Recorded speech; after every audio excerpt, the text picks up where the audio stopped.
We are ready to start the second debate.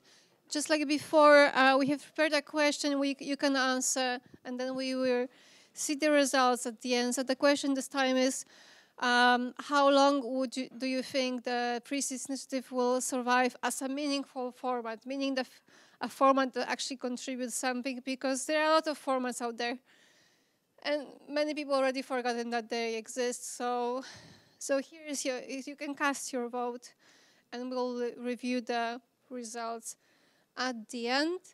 And in the second panel, we have Scott Eastman, a super forecaster from Swift Center for Applied Forecasting. Welcome. Dr. Tomasz Pawłuszko from the University of Opole.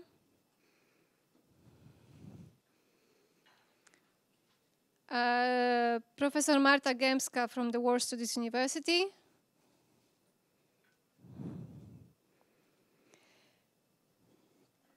Filip Lukeš from Institute for Politics and Society from Czechia. And Piotr Wójcik representing the Polish Forum of Young Diplomats. Let me just turn on the presentation.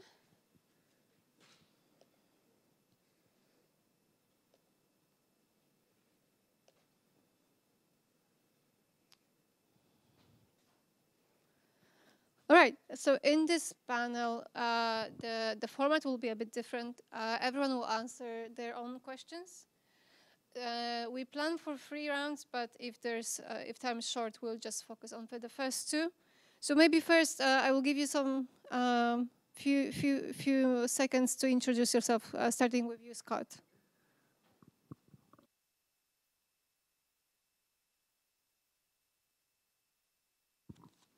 Hello, so for sure on now. Okay, yeah, so I'm Scott Eastman. I've been living in Romania for 17 years, which is relevant because it just simply means I have some understanding of the region. I'm originally from America. I work in geopolitical forecasting and analysis. I've been doing that for 10 years. That's not my basic background in training. And I worked on EU projects for a year advising a mayor. So I worked on several multinational EU projects. That's it. It works. Tomasz Pawłuszko, Institute of New Europe, but also University of Opole.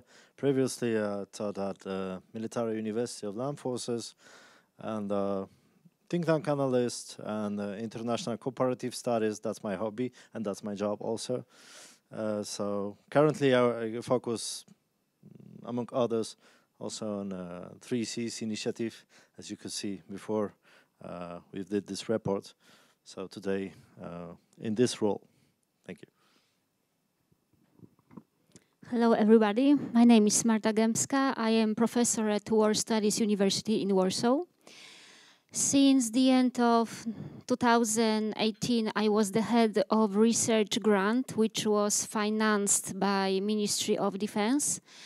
The topic of this grant was geopolitical, military, and economic dimension of security of 3Cs initiative countries.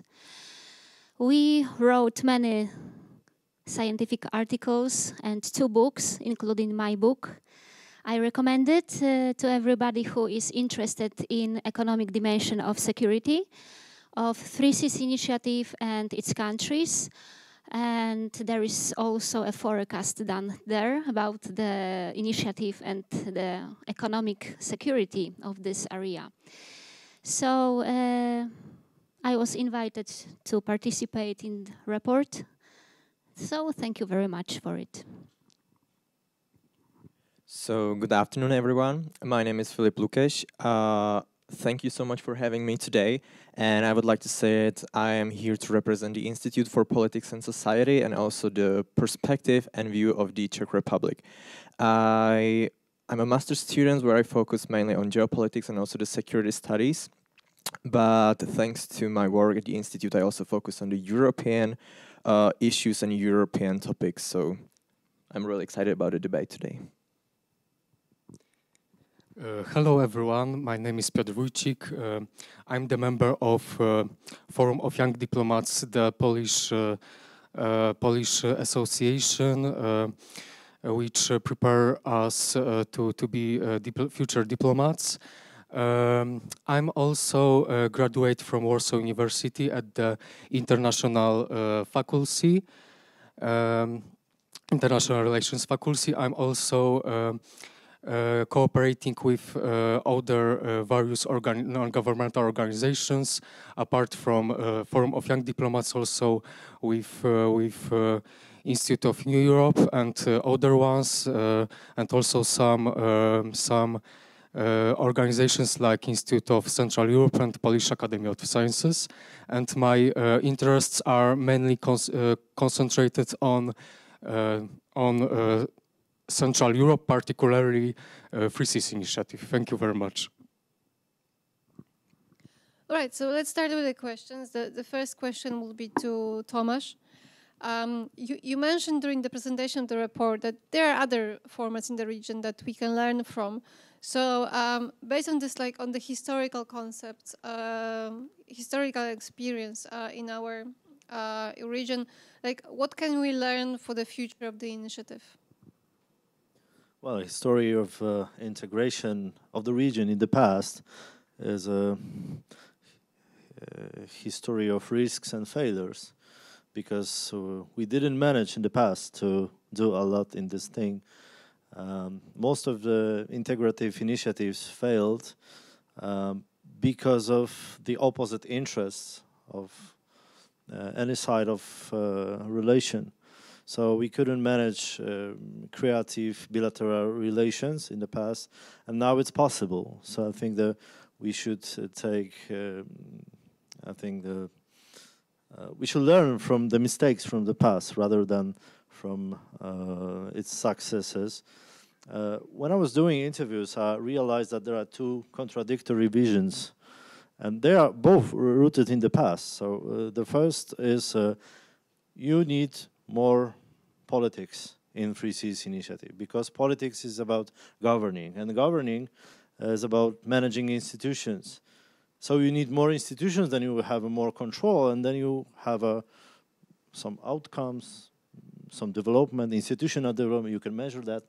So yeah, that would be one option. And it's rooted in the ideas of intermarium from the past, for example, or different federational models. And the other option is the less politics, the better for Free Seas Initiative, because we can focus on other stakeholders, which come from the business, which come from regulators, which come from agencies, specialized agencies. But the politicians need to have trust in these people.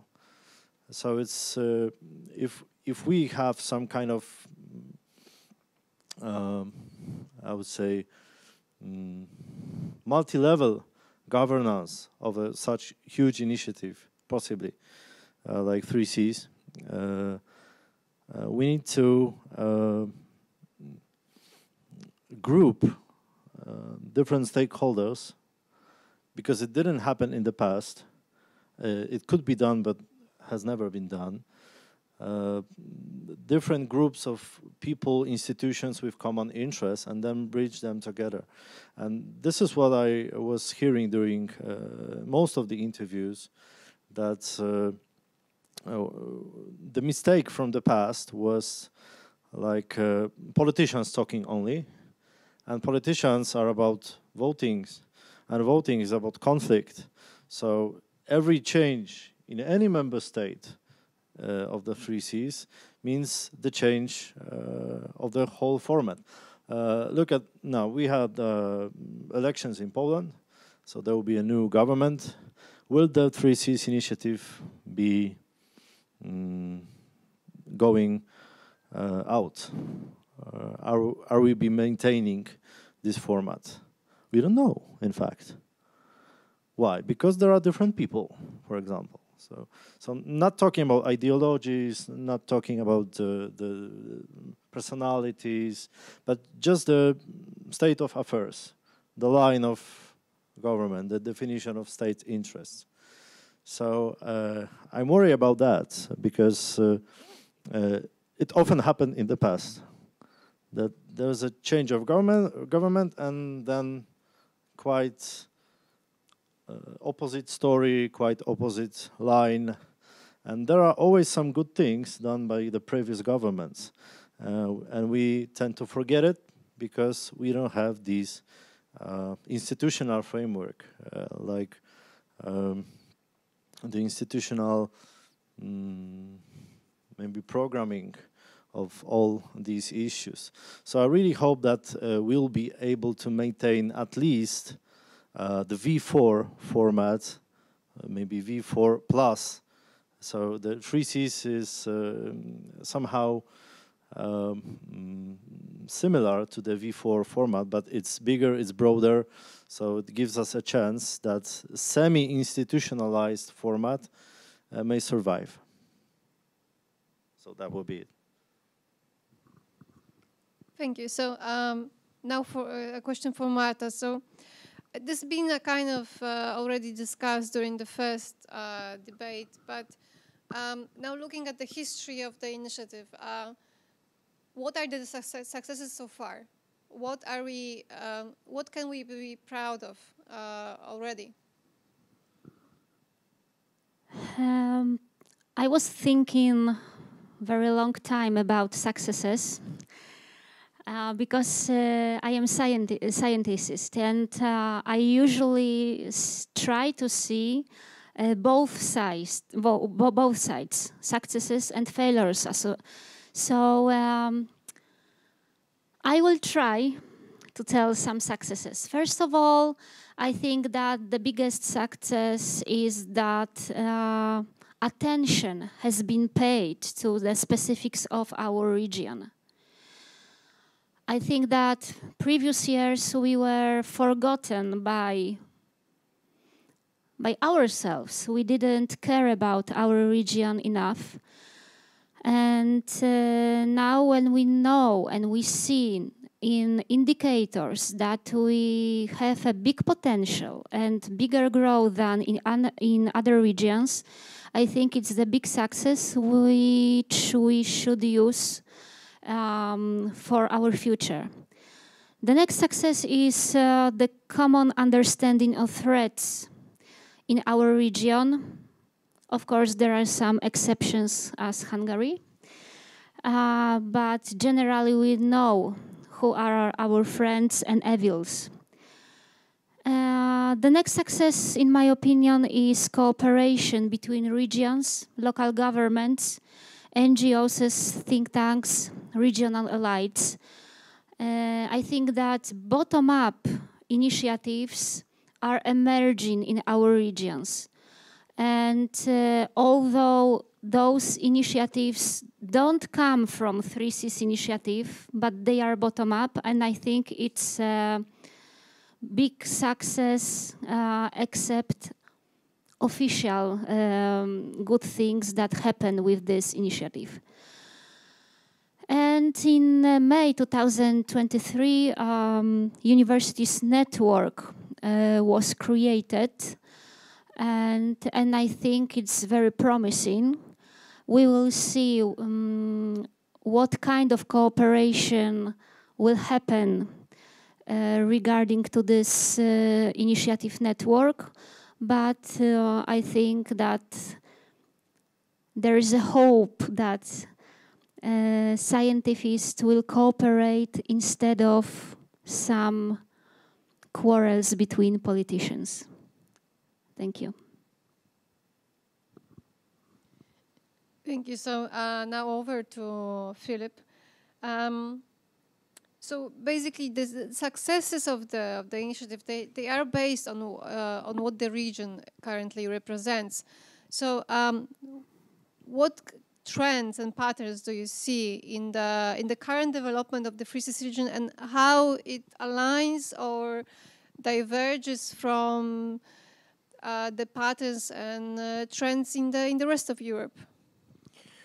Okay, so a lot of information has already been said here, and I think that's what is really important is to focus on the geographical potential and not the political potential.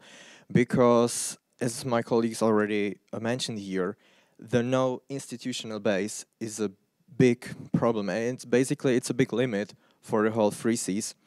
And I think that the biggest potential is in the geographical area. When I focus on the key trends, like specific ones, I think that that's mainly infrastructure.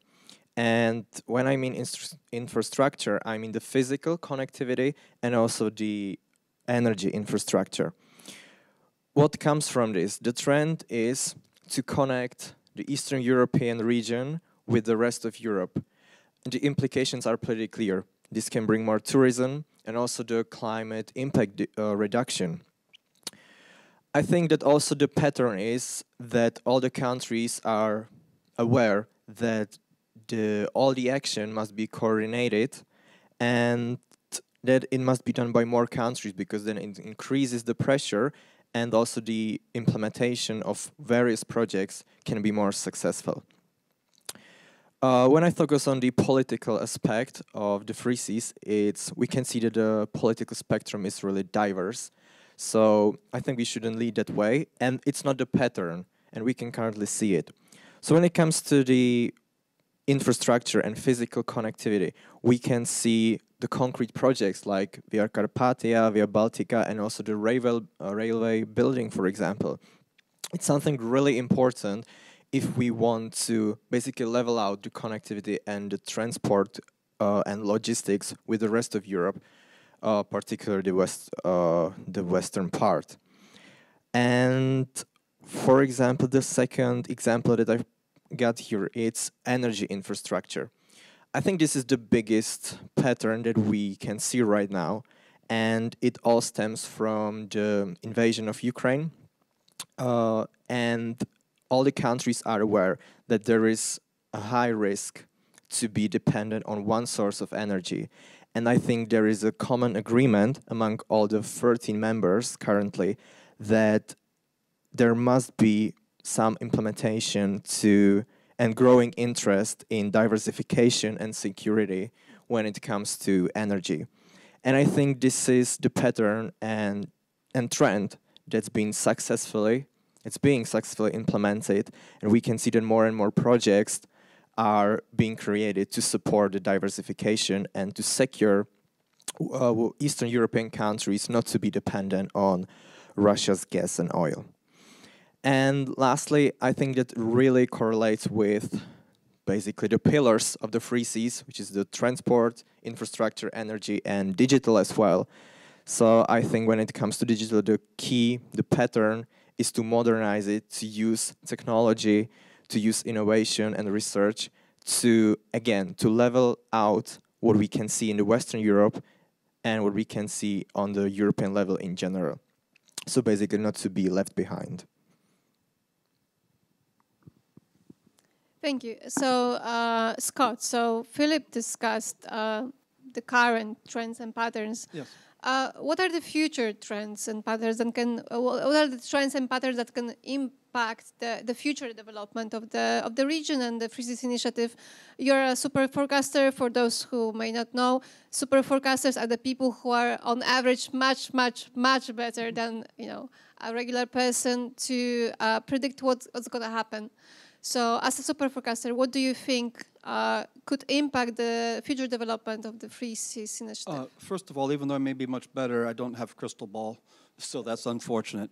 No, but I was going to say, one of the things that I see that I consider a massive positive of Three Seas is simply continuity, because I've worked on EU projects that are very good at doing research, coming up with good proposals, and then they get shelved. They get printed and put aside, and so and hopefully used, but who knows? And so even that this has survived 8 years and is still growing, more countries want to add to join. I see this as a massive positive. And although I originally come from America, coming here from Romania, it's a motivational alliance, I think, because I look at something like the countries, let's say Romania, Bulgaria, they look to a place like Poland and see how far you've come. And it's one thing for to look at England or France or Germany, and they might say, okay, that's them, but they know, okay, this place, this region, it's possible to grow. It's possible to do much more than what we already have. And currently, infrastructure is one of the biggest problems I see, at least in the southern part of the 3 Cs, that we still have massive lack of capacity even in roads, just even in simple things like this. And I think about what inspires, like in the case of the U.S., maybe a lot of you know the history, maybe you don't on this, but General Eisenhower became President Eisenhower, and after World War II, it was taking something like 20 days to get something from one side of the country to the other. And the interstate system got built in an incredibly short period of time because it was considered a military priority. If it was just, each state, each place needs to, do something, and it's a good idea, even, businesses, this is too big of a project for businesses to handle. And so I think if the 3 Cs initiative starts showing progress, progress meaning here's some projects that have been finished, and it's not just bilateral, but let's say if you have a plan to do something all the way from the north to the south, and you're the country that's blocking the completion of this, just even pride in a country should help motivate completion. So something that gives enough pressure on individual countries to essentially, quote, get their act together, which is difficult. In politics, it's difficult to sustain projects and spend budgets that may go out beyond your term and that aren't necessarily helpful in the next election. But hopefully this gives some sort of long-term direction. That's my hope. That doesn't mean it's going to happen, but that would be my hope. And I would say also a big portion of this is unfortunately, driven by military needs. I say unfortunately because obviously it'd be great if we all live in peace, but that's not the case. And so one of my concerns also with this is when I look at the future and try to understand what's going to happen in this region, we don't know how the war in Ukraine is going to turn out. At this stage, it's kind of in a World War I, neither side moving very much. It could potentially get worse. If the U.S. and some of the European countries back off and withdraw support, there's a potential Russia could gain land. If we don't know with U.S. politics today what's going to happen in the next week, what's going to happen in the next month, in the next administration. And so I think, I hope that we continue to get U.S. support, but also that this region also needs to be able to work with or without the support of the U.S. It's in the U.S.'s interest that this area works, including just for our own businesses. Because obviously U.S. companies are very active in Warsaw, in this whole area. So, but I think it's wise that you have these institutions in place. And so I'm happy to see that we have people from think tanks, we have politicians, this is all important, but we also are lacking, and this is probably okay on this meeting, but we're lacking people from business. And also probably from military, but I would just say business at this stage in the discussions. And that's another area I would find very important moving forward. Thank you. So now over to Piotr. But you are a younger professional. You've been actually observing the initiative, but you've been also engaged in the organization for some time. What is your vision for the future of the region, and how do you think it contributes also to a greater development and the future of Europe? Thank you for this question. So, by my previous experiences and researches about 3 Cs initiative about widely interpreted Central and Eastern Europe, I have discovered that this area is very fascinating, and it is much more interesting that it can be seen. Also, I can add that this region has a big potential, a big economical, big cultural and social potential in these aspects. And also, I think that the current and next government of 3 Cs states should take these potentials into the implementation of their foreign policies. Also, I have to say that in my vision of development of the Free Seas Initiative is that it is very crucial for the every states of this regional format and also society that Free Seas Initiative is also in their interest.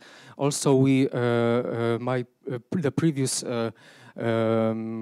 prelegants said about some projects like Via Carpathia, Amber Rail Freight Corridor, and also Rail Baltica.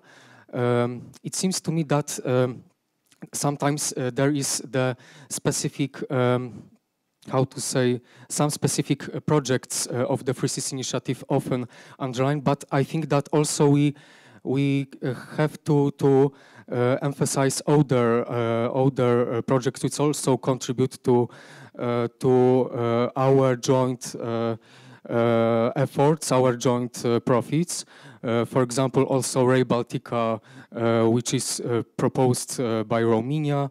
Also some hydrogen projects announced and being in the list of priority Free Seas projects imposed, but also proposed by Hungary and something like that. And also we should consider all of this, every Free Seas Initiative country, and to look further, that there is also to go out from our scams and see the bigger geographical area. And also I want to say that regards the Julia's question, I think that I also agree that Free Seas Initiative should be realized, implemented in close to the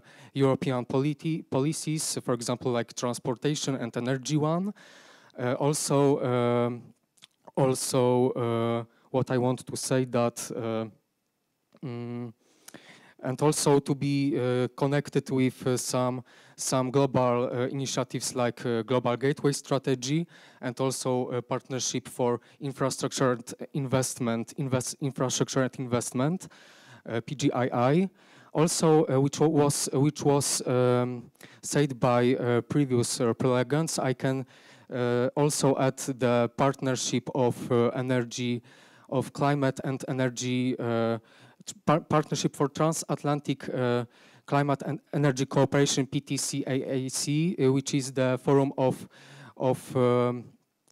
almost 20 countries in Europe, also including Germany, and the entity like European Commission and United States, which are negotiating some priorities for energy and sustained development. Also, I can add that that we have to look on the transregional dimension of the Free Seas Initiative. It was mentioned the potential cooperation with the Western Balkans, also some Eastern Partnership countries like Moldova and Ukraine.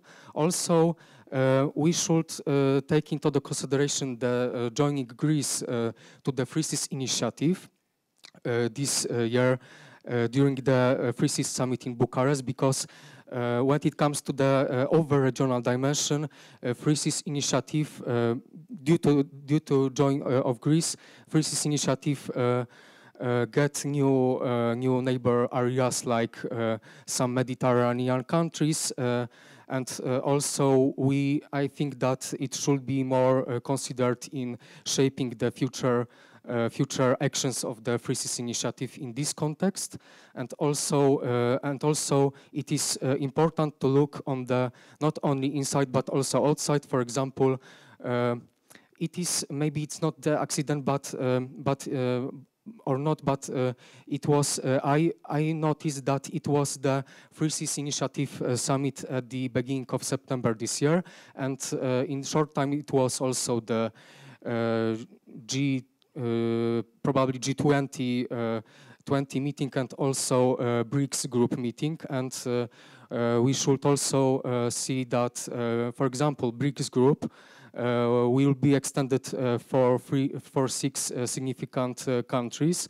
And also we, for example, in this context, but not only, we have to look, for example, how it will impact on the potential cooperation within the Free Cities Initiative and its transregional dimension.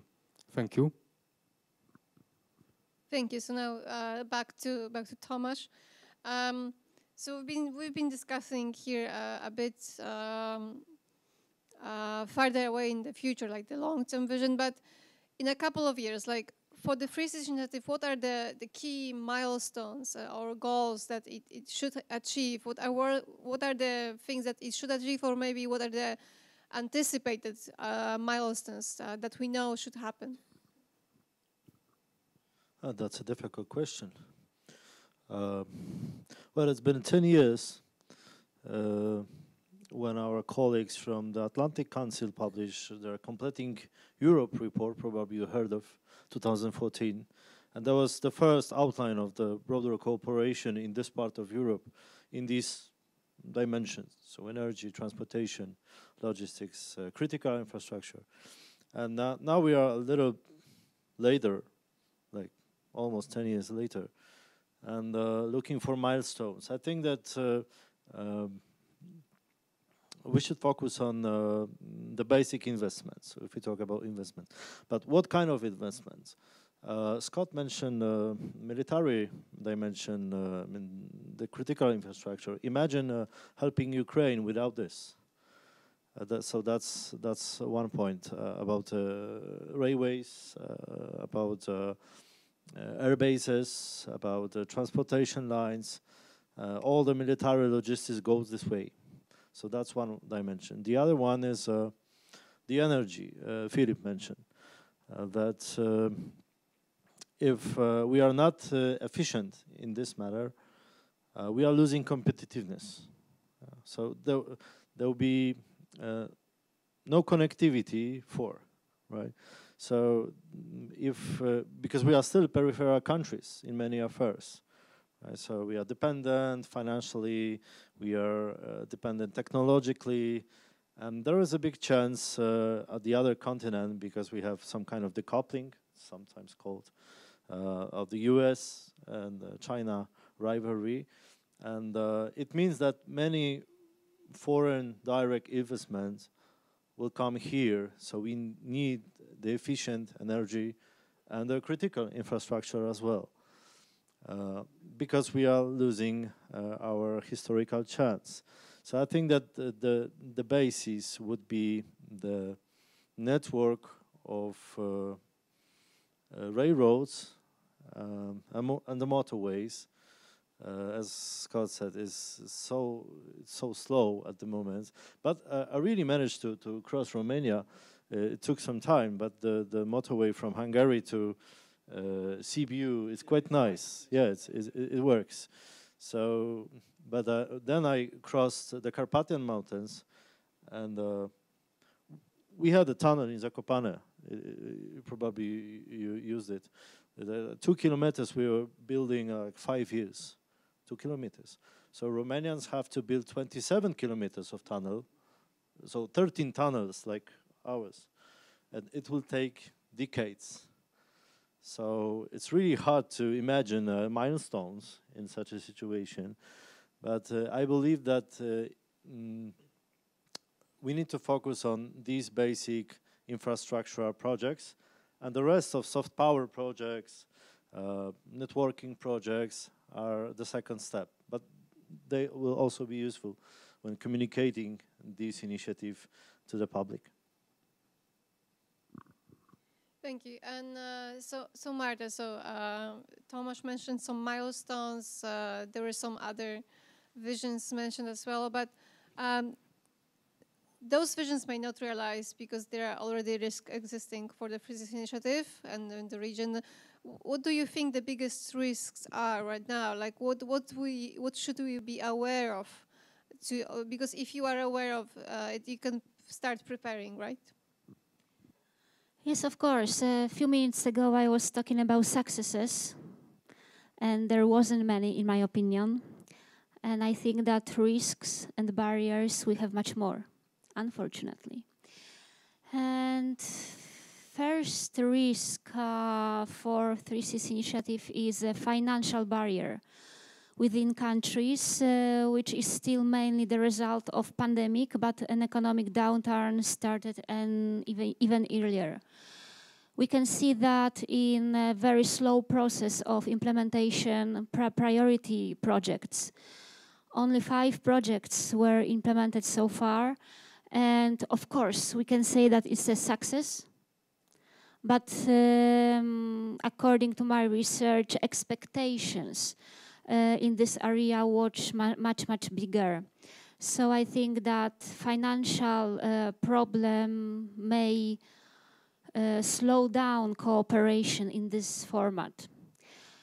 The next risk is a lack of trust to this initiative. It's a lack of trust expressed by politicians, some politicians, and by business sector. And this barrier makes next barriers in development, which in turn leads to lack of commitment to 3Cs initiative and small, weak participation of private sector. And lack of commitment was a result of many different reasons in each country. For example, in the Czech Republic, president had some health problems. We have many presidential and other elections which were causing changes in government, in local governments, which led to slowdown in cooperation. So lack of trust still exists, and it can be problem. If I want to come back to the first questions, which was before our session, how long will this initiative survive? I'm not very optimistic if the lack of trust will stay with us. The next problem is, in my opinion, is that the novelty effect of 3Cs initiative, which existed first some years, beginning from 2016, I think that this effect is fading. We could see this very clearly just before the pandemic. I didn't see many new activities in 3Cs initiative except annual summits. And we had pandemic which caused many next problems, especially in financial area. And paradoxically, Russia's attack on Ukraine revitalized the format. We can see the common external problem. We can see problems with energy, cyber attacks. And now when we know what are our goals, priorities in priorities, we can work together to prepare for future. And the last risk I can see, which is very, very important, and I think it's a huge problem which will be very hard to solve. It's politicizing of 3Cs initiative. I know that this format was promoted by politicians, but in my opinion, it should be treated pragmatically. We have created platform of cooperation. Sometimes it works better, sometimes not, but we have platform of cooperation. I think we should treat it as an opportunity to better development, of our area, of our region, and I think it shouldn't be treated as a platform of promotion. Some politicians, decision makers, or political parties. I know it will be very hard to achieve, but in my opinion, if we treat 3Cs initiative as a political format, it will not exist for a long time. Thank you. Yeah, we need to turn to more maybe optimistic note now. So we talked I about come from War Studies University. Please forgive me. Yeah, you have to be realistic. I understand. And realism is very, very important. So we talked about the risks. So maybe now about the opportunities. Philip, we've seen a rapid pace of technological advancement in the past few decades. And so, what do you think? Like, how can technology and innovation contribute to accelerating development of the 3Cs region? So when I was listening to my colleagues here, I was like, I'm gonna continue on some more positive note because I think it's quite needed right now. But I've got one more bitter pill to swallow. I'm sorry. And when we talk about technology and innovation, I think it's really important to realize that Europe in general at this moment is not a technological and innovational hub. We are on the periphery. And I don't mean just the Eastern Europe, but I mean Europe in general, compared to the United States, for example, or Asian countries. So I think this is a starting point where we also need to be realistic. It's quite interesting because when we look at statistics and, for example, the innovation and digital hubs that are located in the Eastern Europe, it's above average density. But this is mostly thanks to the European funds. But what needs to be changed, it's basically the general mindset of Eastern European countries. And when I mention mindset, I mean the fact that usually once the funds are cut off from the European Union, we seem to be quite reluctant when it comes to funding those digital hubs from our national money. And this is where it often clashes and then it brings those centers down. So I think this is one thing that we need to work on, to be willing to put our national money into technology and innovation in order to level out and play the field with Western Europe and to become a center.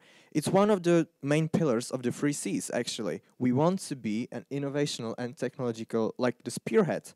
But in this regard, we need to put more effort into it. So that's the bitter pill. And there is definitely the potential. There is the brain, there is the knowledge, there is the know-how. And for example, the GDP increase in this region has been remarkable. So actually we've got the source. We've got the potential to become a digital hub. But we need to change the fundamental problem that it should not be dependent on the European funds, but we should be able to fund it ourselves. When I focus on the concrete examples, how technology can accelerate the development of the 3Cs, for example, in physical infrastructure, we can talk about advanced engineering technologies, smart construction methods.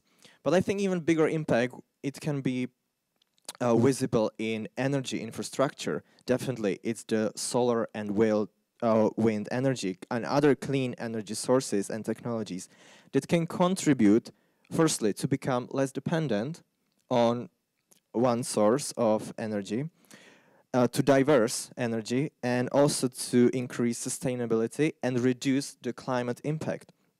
But this was already mentioned in the first panel, and I definitely agree with this, that we need to be realistic when it comes to energy diversification.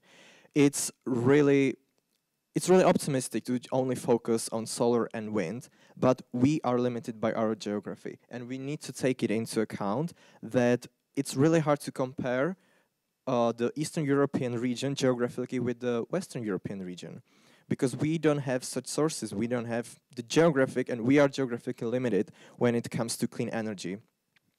But there is definitely the potential. It's, for example, also using the smart grids. And this all stems from connecting the region. So again, we talk about interconnectors, the LNG terminals, the port building. It's all connected, and if we really want to take the potential and to use it, we need to fund it. And we need to fund it in a coordinated way. And when I focus on the digital development, I think that, for example, the Baltic countries, and Estonia in particular, are the perfect example and prime example of how digital and technology in general can be implemented in digital identity to basically play the field with technology in the Western Europe. We've got the e-government solution, for example, and other digital governance practices. How I would like to finish this part is that I think what's really crucial is cross-border collaboration, because if we cooperate together, then we can foster a collective approach when it comes to innovation, research, and technological development. And it can also, and I'm sure it would definitely, increase and improve the efficiency and also the competitiveness that is very much needed in the Free Seas region. Thank you. So now, Piotr, so we've discussed this more like political issues and technological business approach, but for the human angle, what kind of cultural, what kind of social initiatives do you think are missing in the region? What would you see that would foster the relations also for regular people? Because right now we are mostly fostering the relations between politicians and business people. So when it comes to the social and cultural dimension of the Free Seas Initiative, I have noticed that despite of widespreading knowledge about Central Europe, especially after the escalation of war in Ukraine in 2022, and also despite of the growing role and also widespreading of social medias, I see that, and also the third aspect that the visibly seen in some ways the development of the Free Seas Initiative. I have noticed that the societies of the Free Seas Initiative knows very little about themselves, about one another, and also this knowledge is also very sometimes very small, not only on the social background but also on the political one. But when you ask me about the social and cultural dimension precisely, I being the younger researcher of the Free Seas Initiative and other aspects, other issues of Central Europe, I think that I see that a lot of people, regardless of their, for example, views, also what party are they vote, I receive from them sometimes good opinions about my activity, that I'm very keen on Free Seas Initiative, and also I have some publications and I share with my views and knowledge. But also I think that when it comes to the young adults, young people like me, I see that there is a lack of some initiatives which promote the Free Seas Initiative, our knowledge about one another. For example, Poles about Slovenians, Slovenians about Hungarians, Hungarians about Czechs, and so on and so on. I think that the basic in interesting in get young people to interest of the Free Seas Initiative and also in values that they are related to is to show them that also the potential of development of the Free Seas Initiative also concerns them, and also they can be part of it. They also some efforts can be directly or indirectly for for them they can profit in these two ways.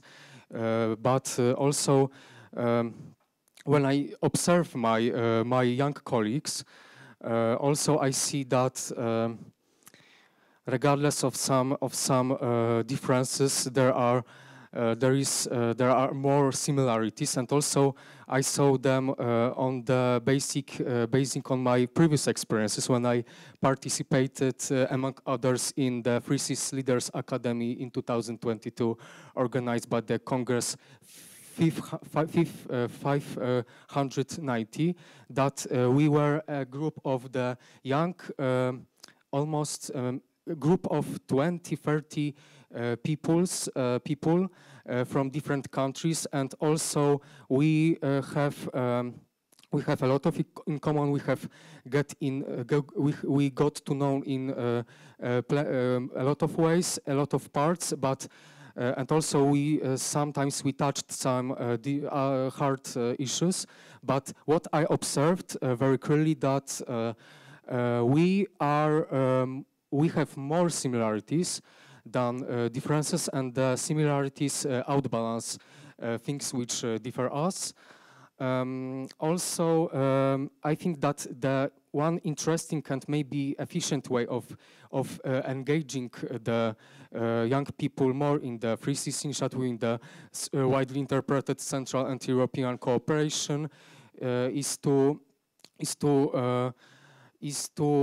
connect with them, for example, and showing that the values which they are a follower of, for example, the being of in European Union, and also some climate and sustainable development goals are also related to the implementation, to the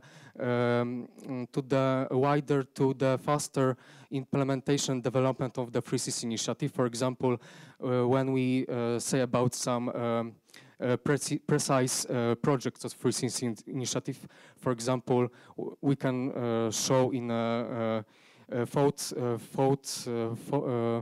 thoughtful and also an attractive way that, for example, the Via Carpatia or Amber Freight Corridor or another projects are very close to our values, and also we can contribute it in the future in some ways. I think that it can be sometimes hard to think to realize this fact, but this is my main point of view of the social and cultural dimension of the Free Seas Initiative, and I want to add that when it comes to the concrete forms of cooperation to boost social and cultural dimension of the Free Seas Initiative, I think that it is important the work on ground step by step, and also more exchange programs between people from 13 member states and also some neighbor ones. Also, I think that it is based on my previous mentioned issues, that the improving of the communication about the Free Seas Initiative. And thank you very much. Thank you. So now, looking further into the future, Scott, what are the long-term predictions for the Free Seas region and the initiative, especially the initiative? Like, will it long-term thrive or merely survive as a not so meaningful format?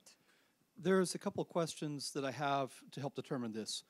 One of them is, will there be concrete, tangible things that the general public can see? And even if that happens, will the public know that the Three Seas Initiative was part of it? And I give that as an example because, like, I was recently in Republic of Moldova, and I drove in on a quite good road all the way to Chisinau. If you didn't know European signage, you wouldn't even know that this road was built with those funds. And some people there got tired. They're like, okay, delegation after delegation comes, and we don't see how it's changing our lives. So so yeah, one, just simply getting positive, concrete things, even if a project isn't finished yet, but people know, okay, this highway, this whatever, this infrastructure program is done, but actually communications matter. I mean, so in a way, you could say, well, that's a waste of money. We just need the roads built. But if the people don't know who's doing it, why, then it'll probably lose support over time. So that's important. Another concern, but I don't think this is such a huge concern, is I have sort of the same concern I had with NATO, in that any one country, if you need 100% to add a country, okay, it's not so bad because you don't have to add countries, but if one country can, kill something, that makes an institution very, very difficult to run. And we have this all the time in politics, where just like one senator, one person can block. I don't think that's going to be such a problem if it's like, okay, you have a project that needs to go from Bulgaria up to the top. Well, if somewhere along the way one country doesn't do their part, you still have a lot of progress made. But so I have a concern.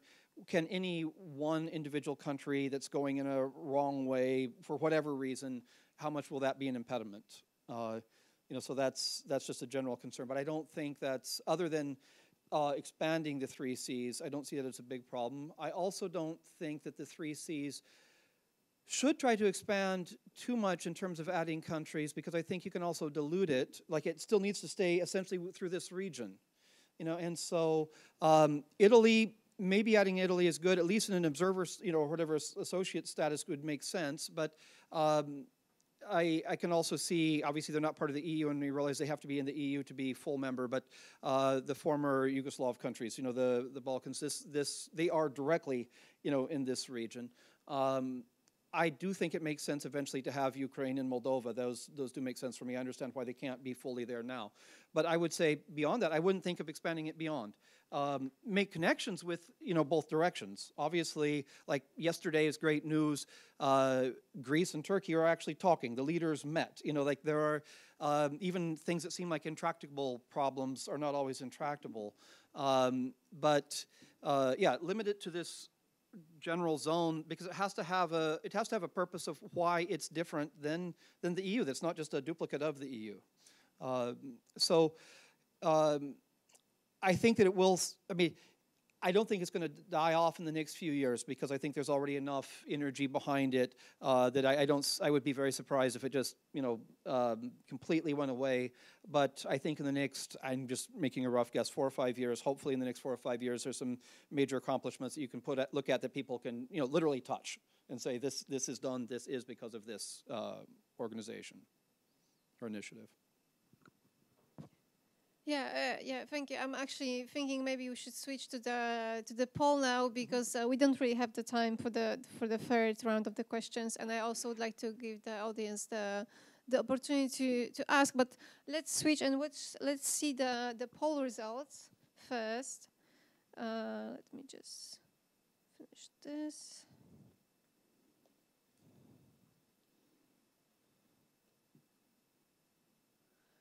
So the majority said that the 3 Cs initiative will survive as a meaningful format, meaning that the format actually contributes something to the region for more than 10 years. The second most popular vote is 5 to 10 years. Would you care to comment? And anyone or everyone, go ahead. Yeah, I'm actually optimistic. So I was on the 10 years. But I think this is a good distribution, because we don't give absolute numbers. I say, I give percentages, but I think that it's 5 years. It's very likely it makes it past that, just with the inertia that's already here, already going. And one of the things that I think also makes these things positive that sometimes people don't understand, but I think you did a quite nice job talking about, is essentially, even with the EU, one goal that we're achieving is simply countries aren't fighting each other. And I think that sometimes people don't take that seriously enough. But obviously, there's war in Ukraine, but the EU countries are not fighting each other. And just that alone is an accomplishment. And so more coordination helps. But I think, there's a lot of work has already been done that at this point, concrete projects should be forthcoming, and as long as those are shown, it will continue. And you've made it, in one way, you made it past a lot of the hard times. And when we say it's been in existence 8 years, well, 8 years, but in a way take 2.5 years out of that with COVID. I mean, I know that didn't stop everything, but that's kind of an unusual situation. So I would be a little less pessimistic about how far you've come, considering that rough time. Okay, so I agree with Scott. I could add maybe two things. The first of all, most of the projects have already been defined. So we know the challenges, and that's the big deal, because before we were all about joining the EU and then just catching up. But how to develop in the next decade? So I think that it will create a fruitful discussion about the priorities of new technologies and so on. And the second issue is my question to you, Julita, because in our report you mentioned 3 scenarios for the future. So maybe that's your turn now. Was a Visegrad scenario, no spoilers. NATO scenario, and one more. Yeah, the basic thing that is mentioned in my part of the report is that I think the initiative has to change to survive as a meaningful format in any way. I'm just think that what we currently have is like it's not very tangible, and non-tangible formats, they're just not kept very long. So I suggested to be 3 scenarios inspired by existing formats and organizations. So the first one is like V4, Visegrad 4 group, meaning that yes, if we agree that we don't need an institution, that's doable, but we need to increase the cooperation. Currently, for the initiative, you barely know where's the next summit, and that's not much. For the Visegrad group, for the summit, many years ahead. You have actually a schedule which goes at least 10 to 20 years ahead in the future. You know when it's your turn to host a summit, when it's your time to host a presidency, and everything is much more intensified than what we are currently have in the initiative. And of course, it's much easier to do it with 4 countries than with 12 countries. But I think it's doable, especially because this doesn't require much based on what we have. We don't really have to do that much more. The second format would be the NATO format, which I don't mean turning initiative into a security format, but just accepting that what we have in NATO, that yes, we are doing, every country is responsible for its own security, but we all pledge to do something, a certain level of investment. So for example, we could have a similar agreement in the Free Initiative, meaning that every country will commit a certain percentage of GDP for infrastructure, especially the regional infrastructure. And I think it will be we will be more accountable, because right now we have projects, but let's say Czechia only had like 1 project for so many years in the priority list, and then there was Poland and Hungary with dozens of projects, which is not very adequate, I think. It does not involve everyone at the same level. We just don't feel the same level of responsibility for connectivity. And the third level would be like a European one, European Union. And I don't mean we should replace European Union, but if we establish some kind of coordination pattern, and we accept that bigger economies like Poland or Romania, they have to contribute more to common regional good than the smaller countries, then we could achieve also more. Because right now we are expecting everyone to just be there, and we don't see this kind of responsibility as we have in European Union. For example, we all know that Germany is paying more, at least in theory, on paper, than it's receiving back. And I think Poland, with much bigger economy, could contribute more to building regional infrastructure, even if it's not located in Poland. So that's the basic idea. I'm not saying that those are the only scenarios, but those are some scenarios I think could help us think about the future. Thank you. So I'm giving the floor to Marta. Yeah, go ahead. We have still some 20 minutes, but give some time for also for the audience. I would like to say something optimistic, but maybe not today, sorry. We mentioned before that Three Seas initiative depends on 12 countries, now 13. But in my opinion, a lot of depends on the United States.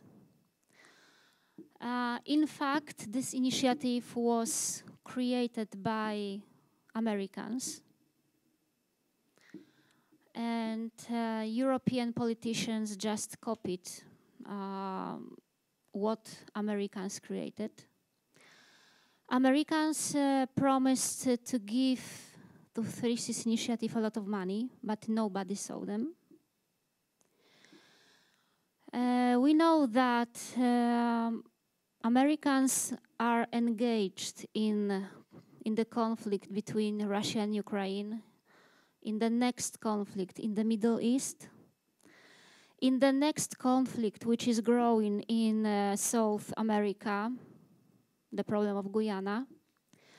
We don't know, or we can make a forecast what the next conflict will appear next years.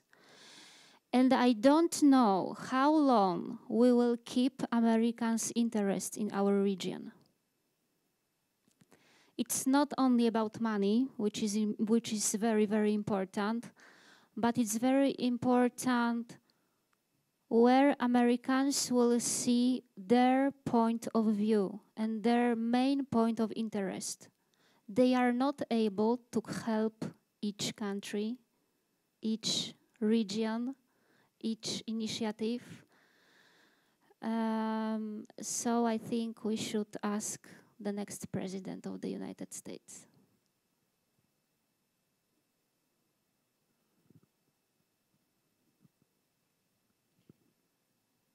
So, if I may, I definitely agree with you that the US doesn't have the capabilities to be all over the world as it used to be. But I would like to mainly shortly follow up on you and to give you a kind of a short Czech perspective.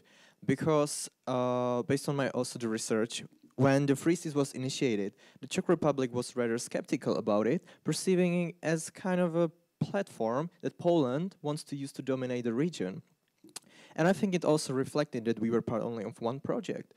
So the Czech stance, the position, the Three Seas is definitely not as strong as the Poland's one, for example. But I think that the future mostly depends on the fact how we are able to harness the current achievements, what the Three Seas has done so far, and also to promote the relevance. And not only on the political level, but I think what is the most crucial is to engage all stakeholders. Because I think once the Three Seas should turn into a political platform, it will die. Because this is just a way to hell. Because when we look at, again, the political spectrum, it's not feasible to have this platform based on political opinions and political agreements, because it would just collapse. So I think the future also depends how we are able to engage various stakeholders, the people that really matter. And to be honest, it's not the political opinion, in my point of view. It's the business, it's the public and also the private sector that is going to perceive the Three Seas as an important initiative, and perhaps at some point even as an organization. Because I think also if we manage to institutionalize the Three Seas, we would mainly and greatly increase the potential of the whole platform right now. Because up until now, we've got summits, we've got conference, we talk a lot. Yeah, we've got some critical projects and important activities to do, but once you've got some institutional base, you become way more stronger, and you get some base you can work on and you can develop on. So I think this is something that the future could bring, and that would definitely strengthen the base for the whole Three Seas initiative.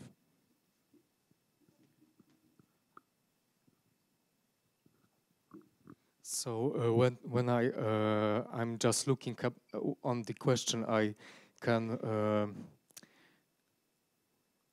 can interpret it in some ways when, for example, when it was the beginning of the being meaningful of the Free System Initiative and some other things, but I think that also, which Marta said, that some issues, some processes outside of the Free System Initiative, for example, the escalation of some conflicts and beginnings of them, can impact on the engagement of the United States in our region and also in the infrastructural aspect.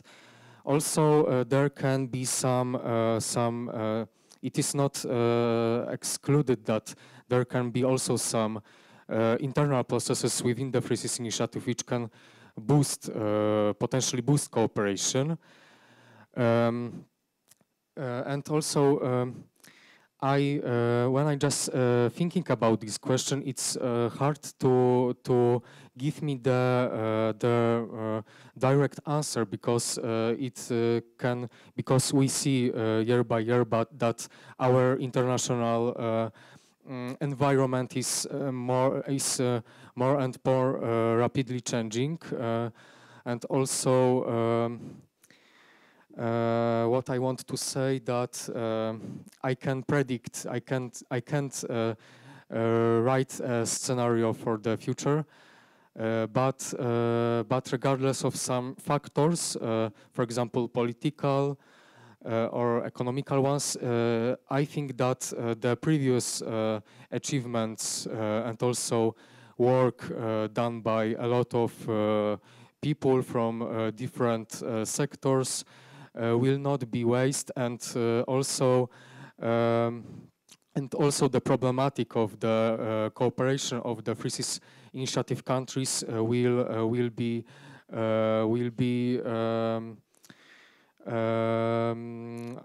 further analyzed and also concern us. Also, it depends on us which tools we will use in the future regards the potential development of the Free System Initiative, but which I said previous, I'm optimistic about the current achievements, and I think that our regional cooperation should develop more, even if it will be in other sources, in other ways, but I think that the achievements are too big now to maybe to demolish them. But I think that nobody has these intentions like this, and I think that it should be done the greater, the further groundwork step by step. Thank you. So we have a time for one last question from the audience. The rest of the questions you'll be able to ask directly to the panelists. Is there anyone interested? I see no volunteers. All right. Yeah. The gentleman over there.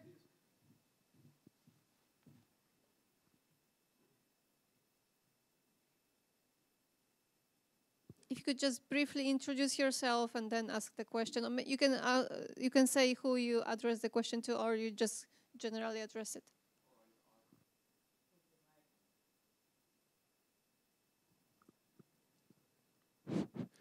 Hi, I'm Matthew. I'm volunteer here, and there's gonna be a question to all of you. I'm concerned about the fund of Free System Initiative. How will it work, and where the money will be come from? Thanks a lot. You mean the Free System Initiative Infrastructure Fund? Yeah. Is anyone? Would you like to answer this question? Yes, I wrote a chapter about this. You can read it in my book. Generally, the fund has the money from European Union because all countries of Three Seas initiatives are the members of European Union. The next part of money comes from countries involved in specific investments.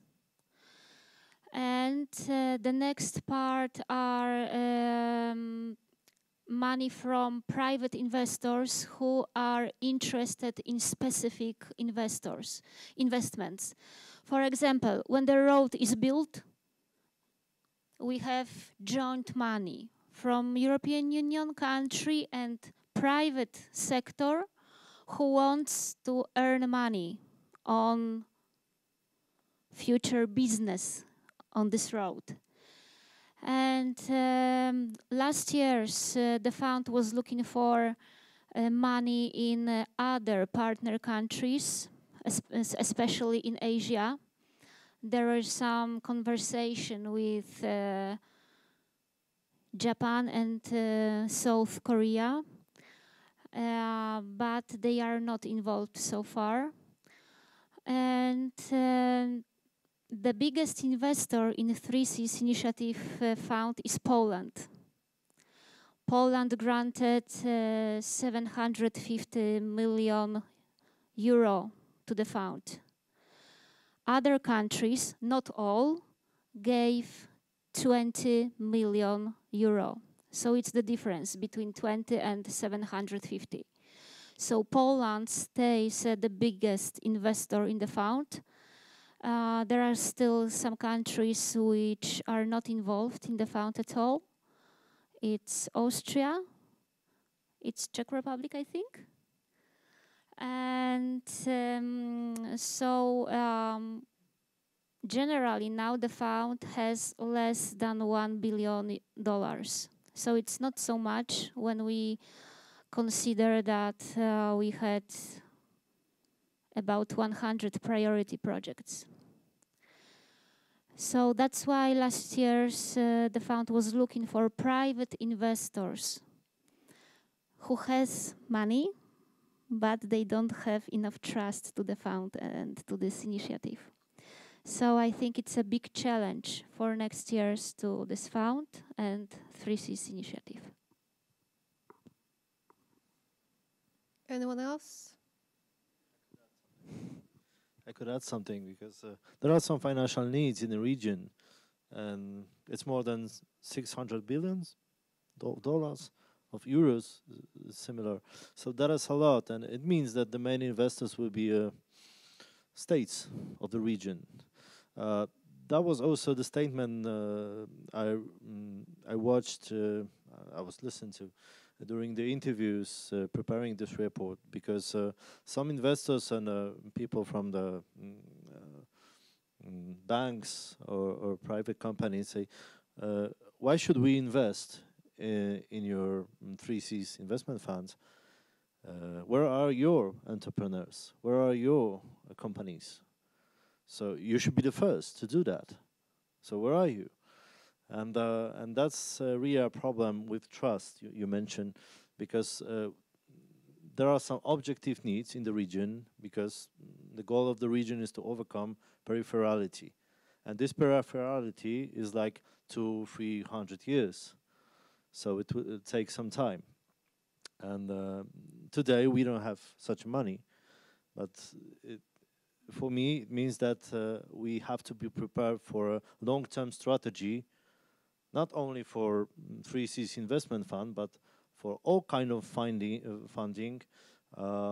any kind of competitive businesses or security business environments. So that's my addition. Anyone else? Yeah, I just want to add that it's not just about the lack of resources in the region, but sometimes the regulations. Infrastructure, so this is what the investment fund is financing. It's a long-term investment, which is a great kind of investment, for example, for pension funds. But pension funds, for example, in Poland, are not allowed to invest in projects like Three Seas Initiative investment funds. So that is also why one of the reasons why the private companies from the region has not invested to a large extent in the fund. We also have to remember, but in general, even in the West, right now it's very hard to fundraise money for any kind of investment. This is just now after COVID, after the high inflation started by the war. Many investors are very reluctant to take any risks, just in case. So it's just not a great time for the fund to start at first, but it's just one of the first ventures of this kind. I think in the future, when we learn more, and there are already talks about the second investment fund, we can be more successful. But yeah, I agree. So far we are not that successful in the fund, and I think many people don't have that high hopes for the fund, for this fund at least. We'll see for the future fund. All right, guys, thank you very much. If you have any other questions, just go ahead and ask the panelists after the debate. There will be still some time for coffee, I think. Thank you again for coming. Hope you enjoyed. I just want to thank you again for the Minister of Foreign Affairs for allowing us to organize this project, for funding this project. And also huge thanks to Evelina for helping organize this. This is all her. So a round of applause. Thank you again, and see you at the coffee station.